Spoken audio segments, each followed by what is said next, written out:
Борбор Азия өлкөлөрүнүн айымдары бир аянтка чогулуп, коомдун өнүгүүсүнө салым кошуу, экономика, билим берүү, соода жүгүртүү, өндүрүш тармагында ишкерликти жандандыруу боюнча пикир алышты. Санариптештирүүнүн алкагында аял эркек деген стереотиптер жоюлуп, жалпыга бирдей жумуштар аткарылууда.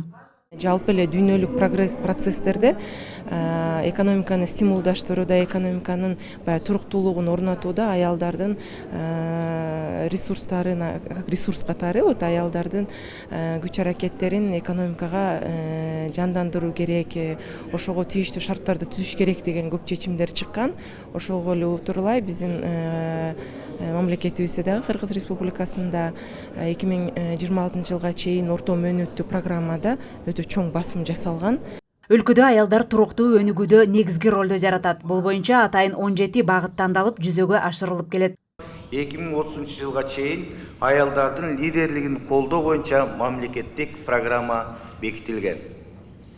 Кыргыз Республикасынын 2030 жылга чейин гендердик теңчиликке жетишүү боюнча улуттук стратегиясы кабыл алынып, анда аялдарга жана балдарга карата зомбулук каршы күрөшүү боюнча негизги артыкчылыктар каралган жана бир катар чаралар аныкталган.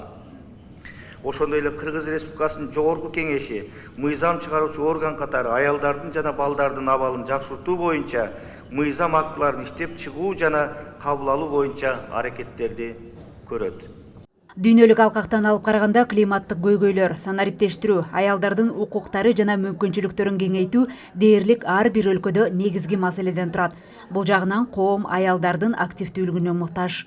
В Казахстане это очень активная. Казакстанда акыркы 5 жылда аялдардын активдүүлүгү абдан күчөдү. Мурда бала тарбиялоо, билим берүү, медицина жагында гана болсо, азыр саясат, экономика, ал тургай коопсуздук жагында да аялдар эркектерден кем эмес жыйынтыктарды көрсөтүүдө.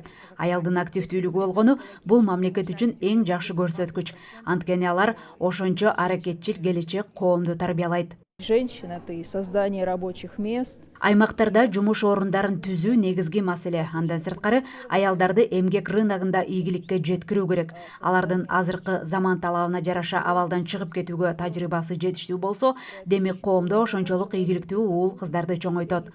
Бул коомдун келечекке кам көрүүсүнө өтө зор салымын кошот. Учурда Кыргызстанда аялдардын 46% активдүү деп эсептелет. Калгандарында дагы деле үй бүлөсү менен чектелген стереотиптер бар. Мамлекеттик деңгээлде түзүлгөн программанын алкагында 2030 жылга чейин аялдардын жигердүүлүгүн жогорулатып, алардын өсүп өнүгүүсүнө шарт түзүү демилгеси каралган.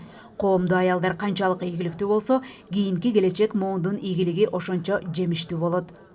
Элиза Нурматова, Руслан Сабатаров, Фалато 24.